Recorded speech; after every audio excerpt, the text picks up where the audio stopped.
Hello and welcome my dear students. It is the next video lesson of molecular basis of inheritance and आज के video में हम पढ़ने जा रहे हैं एक और most important topic which is known as central dogma. तो लास्ट वीडियो में हमने डीएनए रेप्लिकेशन को बताया था आपको कि कैसे डीएनए अपनी खुद की कॉपीज क्रिएट करता है, यानी कि अपने आप को सेल्फ रेप्लिकेट करता है या डुप्लीकेट करता है। अब आज हम एक और इम्पॉर्टेंट प्रोसेस पढ़ेंगे, सेंट्रल डोग्मा। अभी जो सेंट्रल डोग्मा प्रोसेस है ये ओवरऑल इनहेरिटेंस और प्रोटीन सिंथेसिस से डायरेक्टली कोरिलेट करती है। सो चलिए स्टार्ट करते हैं, इस वीडियो को बहुत ध्यान से देखिएगा। फर्स्ट ऑफ ऑल हम जान लेते हैं सेंट्रल डोग्मा होता क्या है। So the process of formation of DNA to RNA and RNA to protein is called central dogma, यानी कि वो प्रोसेस जहां पर हम डीएनए से आरएनए बना लें और फिर उस आरएनए से प्रोटीन बना लें, इसी कंप्लीट पाथवे को हम बोलते हैं सेंट्रल डोग्मा। यानी कि डीएनए से आरएनए देन आरएनए से प्रोटीन बनने की जो पूरी जो प्रोसेस है, इस होल प्रोसेस को हम बोल सकते हैं दैट इज सेंट्रल डोग्मा। एक और दूसरे वे में अगर हम डेफिनेशन देखें, so the unidirectional flow of genetic information from DNA to RNA and RNA to protein is known as central dogma। अब जैसा कि हमको पता है जो इन्फॉर्मेशन है, जेनेटिक इन्फॉर्मेशन, वो एक ही डायरेक्शन में फ्लो करेगी। यानी कि पहले हमारा डीएनए है, डीएनए से आरएनए बनेगा, यानी कि डीएनए का जो जेनेटिक इन्फॉर्मेशन है वो ट्रांसफर होकर आएगी आरएनए में, और वही जेनेटिक इन्फॉर्मेशन को आरएनए आगे फॉरवर्ड कर देगा प्रोटीन के अंदर। तो इस तरह से जो ट्रांसफर ऑफ जेनेटिक इन्फॉर्मेशन है वो यूनी डायरेक्शनल होगा। यूनी डायरेक्शनल का मतलब है सिंगल डायरेक्शन में होगा, यानी कि डीएनए से हम आरएनए की तरफ आएंगे और आरएनए से प्रोटीन की तरफ आएंगे। So that's why we can say that the unidirectional flow of genetic information from DNA to RNA and then RNA to protein is known as central dogma. यानी कि हम एक सिंगल डायरेक्शन में DNA की genetic information को mRNA में transfer करेंगे और वही इन्फॉर्मेशन एमआरएनए से बना लेगी प्रोटीन। तो इस तरह से जो प्रोटीन बनेगा उसमें डीएनए वाली जेनेटिक इन्फॉर्मेशन इनकोड हो जाएगी। तो इस होल प्रोसेस को हम बोलते हैं सेंट्रल डोग्मा। अब सेंट्रल डोग्मा में जैसे कि हमने बताया डीएनए से आरएनए देन आरएनए से प्रोटीन, यानी कि जो पहला स्टेप होगा कि हम डीएनए से आरएनए को बनाएंगे और दूसरे स्टेप में आरएनए से प्रोटीन को बनाएंगे। सो इस वजह से यहाँ पर कुछ दो इंपॉर्टेंट प्रोसेस आएंगी। पहला तो ट्रांसक्रिप्शन। जब हम डीएनए से आरएनए को बनाएंगे उस प्रोसेस को बोलते हैं transcription. So the process of formation of RNA from DNA is known as transcription, यानी कि वो प्रोसेस जहां पर हम डीएनए से क्या बना ले, आरएनए बना ले, उस प्रोसेस को बोलेंगे ट्रांसक्रिप्शन। यानी कि हमारा सेंट्रल डोग्मा का पहला स्टेप क्या है कि हम डीएनए को कन्वर्ट कर लेंगे आरएनए में, और वो आरएनए कौन सा होगा, मैसेंजर आरएनए, क्योंकि उसी मैसेंजर आरएनए में डीएनए के जेनेटिक मैसेजेस जो हैं वो इनकोडेड होंगे। तो डीएनए से आरएनए बनने की जो प्रोसेस है उसे हम बोलते हैं ट्रांसक्रिप्शन। तो आपको पहला प्रोसेस तो क्लियर हो गया होगा। इसके बाद अगर हम बात करें नेक्स्ट स्टेप की, तो वो हमारा होता है ट्रांसलेशन। अब जैसे कि मैंने आपसे बोला कि डीएनए से आरएनए तो बन चुका है, अब क्या होगा, आरएनए से प्रोटीन बनेगा। यानी कि जो इन्फॉर्मेशन डीएनए से आरएनए में आ गई है, अब वो इन्फॉर्मेशन आरएनए से ट्रांसफर होगी प्रोटीन की तरफ। तो पहला step transcription, then second step is translation. So यहाँ पर देखिए the process of formation of protein from RNA is called translation और प्रोटीन सिंथेसिस। जैसे कि हमने बताया जिस प्रोसेस में हम प्रोटीन को बनाएंगे उसे हम बोलते हैं प्रोटीन सिंथेसिस। तो अगर हमारे आरएनए से प्रोटीन बन रहा है तो उस प्रोसेस को हम बोलते हैं ट्रांसलेशन, यानी कि वो प्रोसेस जहां पर हम सिंगल स्टैंडर्ड आरएनए से बना लें प्रोटीन। तो प्रोटीन को बनने को हम प्रोटीन सिंथेसिस भी बोल सकते हैं, और जेनेटिकल टर्म्स में इसको हम ट्रांसलेशन बोलते हैं। So we can say that the process of formation of protein from RNA is called as translation. तो ये दो मेन स्टेप थे, यानी कि हम कॉमनली बोल सकते हैं कि हमारा जो सेंट्रल डोग्मा है उसमें क्या क्या प्रोसेस आ रही हैं। Simply we can say that central dogma equals to transcription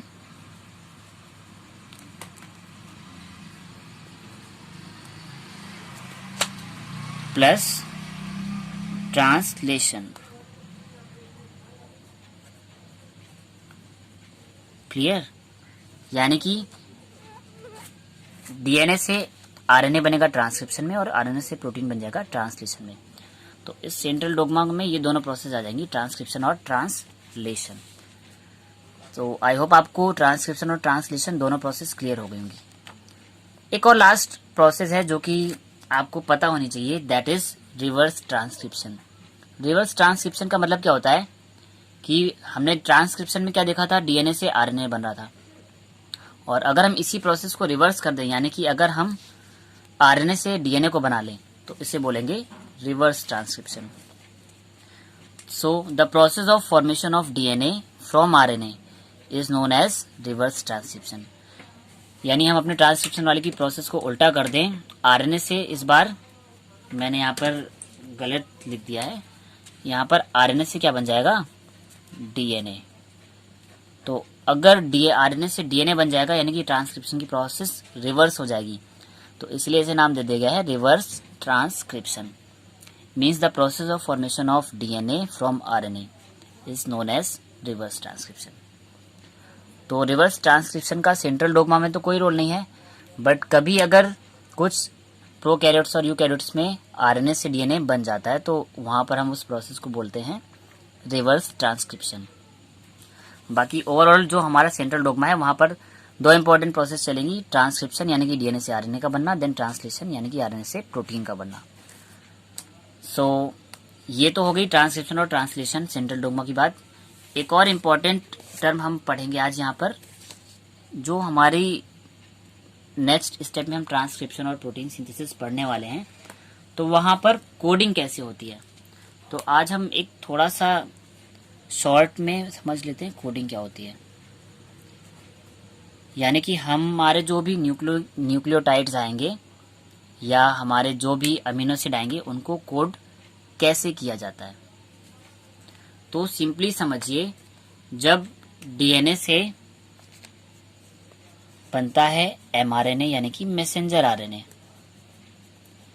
यानी कि डीएनए की जो जेनेटिक इंफॉर्मेशन है वो मैसेंजर आरएनए में आ जाती है।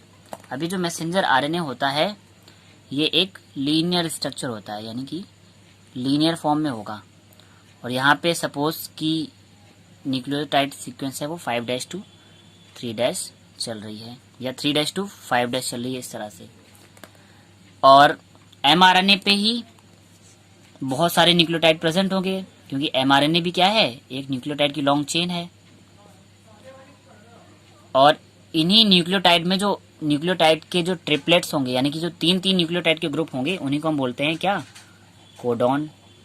जो कि मैंने जेनेटिक कोड में बताया था कि अगर हम किन्हीं भी 3 न्यूक्लियोटाइड के ग्रुप को ऐड कर देंगे तो उन्हें हम बोलते हैं कोडॉन। यानी कि कोई भी 3 नाइट्रोजनस बेस मिलकर एक कोडॉन बनाएंगे और वो कोडॉन मिलकर एक अमीनो एसिड को कोड कर सकते हैं। तो इस तरह से हमारे पास जो ये जो एमआरएनए है, मैसेंजर आरएनए, यहाँ पर बहुत सारे कोडॉन होंगे 3' to 5' डायरेक्शन में। यानी कि सपोज हमने ये वाले कोडॉन ले लिए 1 2 3, ठीक है। तो हमने मान लिया ये पहला कोडॉन, ये दूसरा कोडॉन और ये तीसरा, यानी कि ये पहले, दूसरा और तीसरे, ये 3 न्यूक्लियोटाइड हैं, और तीनों न्यूक्लियोटाइड जो हैं मिलकर एक क्या बना रहे हैं, कोडॉन बना रहे हैं, ठीक है। ये फर्स्ट बेस, ये सेकेंड बेस और थर्ड बेस। तो एमआरएनए पर तो होंगे कोडॉन, और हर कोडॉन एक पर्टिकुलर अमीनो एसिड को कोड करता है। जैसे कि मैंने बताया था, हमारी बॉडी में 20 टाइप ऑफ अमीनो एसिड होते हैं, और हर एक अमीनो एसिड को कोड करने के लिए अलग अलग कोडॉन्स भी होते हैं। जो हमने जेनेटिक कोड में हमने 64 कोडॉन्स बताए थे, जहाँ पर एक स्टार्टिंग कोडॉन था, 3 स्टॉप कोडॉन थे, और बाकी के जितने भी 60 कोडॉन बच रहे थे वो सारे के सारे अमीनो एसिड को कोड कर रहे थे। यानी कि जो जेनेटिक इन्फॉर्मेशन है वो डीएनए से आ गई एमआरएनए में in the form of codon.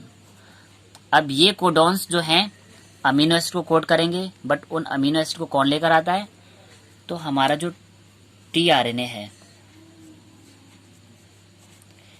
ये अमीनो एसिड को बाइंड करेगा अपने साथ।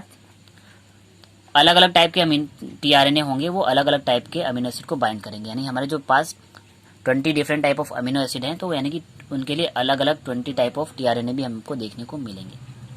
तो जो ये टीआरएनए है सबसे पहले अमीनो एसिड के साथ बाइंड करता है और बना लेता है अमीनो एसाइल टीआरएनए।